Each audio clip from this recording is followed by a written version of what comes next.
"40 days video mid lane namin si Layla. Pwede ba yon?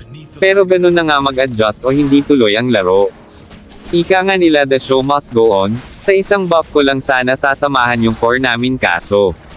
Ini-invade kasi siya kaya sinamahan ko na lang hanggang sa.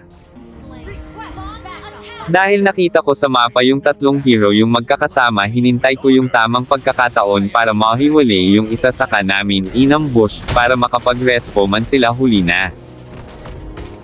At kung tank kayo, huwag niyong kukunin yung kill na para sana kumati yung marksman o kahit sa anong hero ng team nyo, sa pamamagitan kasi ng kill kumukunat o kumakati ang isang hero, malaking advantage nyo kasi yun pero minsan, hindi sinasadya.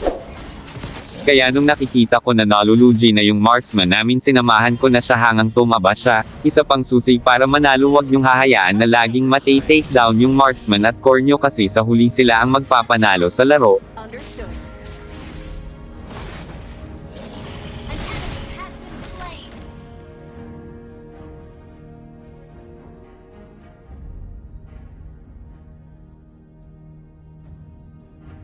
Happy birthday, MLBB!